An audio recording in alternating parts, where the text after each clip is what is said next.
All right, welcome to video 3 of Disaster Proofing Your Business. Today we are continuing step 2. Yesterday we started step 2 of identifying possible threats and determining where they come from. And in video 2 we looked at whether your product or service was going to be in lower demand. Today we continue our analysis of our business income by looking at whether or not our ability to provide our product or service is going to be affected. So there are 4 things I want you to think about in this section. So number 1, what if your supplier decreases their supply or disappears altogether? This is a real fear, y'all. So if you are in the product-based business, meaning you have to get supplies and materials from someone else, t-shirts, water bottles, containers, maybe you sell organic soap and you need the boxes to ship it. Whatever it is, if your supplies come from somewhere else, you need to figure out what happens if that supplier cuts their supply to you. Going into this week when I'm recording this video, the biggest area of concern that product-based businesses had is if their suppliers relied on a China supplier somewhere in their supply chain. Now, however, that concern is broader than just China.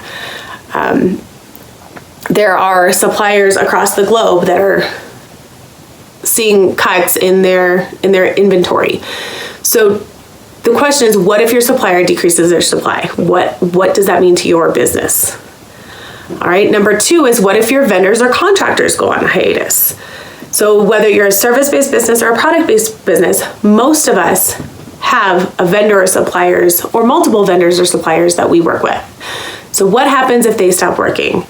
Whether maybe their business cuts back on their employees and labor, maybe their business, maybe they get sick and can't work, maybe they just shift and they're not providing services to your business anymore. Whatever the reason, you need to figure out what happens if your vendors or contractors go on hiatus. The third thing is, what if your employees can't come to work? Maybe they get sick, they have to stay home with kids because schools are closed. Maybe they have to care for sick family members. Maybe they're high risk and can't risk coming to work where there's other people that could be infected.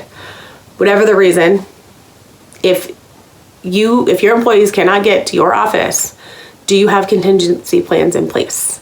And again, we will talk about this in the solution section. Right now, we're just trying to play with the what if scenarios. And the last one is, what if you get sick and can't work? That's a possibility, you guys. Whether it's that you get sick and can't work, or maybe your family gets sick and you have to take care of them, for whatever reason, what happens if you yourself, the business owner, cannot work? So, take action is to analyze each of these little pieces, right? So take action 1 is to look at your suppliers. So I want you to list all of your suppliers, boom, boom, boom, boom, boom, and go down the list and determine what would happen if that supplier cut your supply. Supplier A, maybe they supply your water bottles. What happens if they go away? Do you have a backup supplier? Do you order from multiple suppliers already for this exact reason? Go down the list and figure out what happens if each of those individual suppliers cuts their production. Number 2 is to do the same thing for your vendors and contractors. List all of your contractors and your vendors that you're currently working with or plan to be working with within the next 3 months. Then again, go down the list and determine what happens if each of those vendors or contractors becomes unavailable to you. And number 3, there we go, is to take action to do the same thing for your employees. Couple different ways you can do this depending on your size. You can either list all of your employees, and I recommend this if you're a business owner with less than maybe 10 employees. You might list your key employees, Or you might list groups of employees or departments. And that would be particularly important if or easy if you're a big company. Definitely more than 50 people. But pick one of those, either all of your employees, key employees, or groups of employees or departments. And then again, go down the list and determine what would happen if that employee or group of employees becomes unavailable. What happens to your business and how it runs? And the last one, if you get sick and can't work, okay, we call this the bus test. And if you get sick and you can't work and there's no contingency plan, what happens? All right. Do you have husbands, family members, anybody that can step in and do anything that's emergent?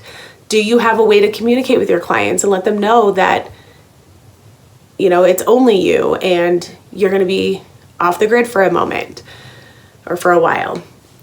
If you get sick and you have a team, does your team know how to cover for what you do? Okay.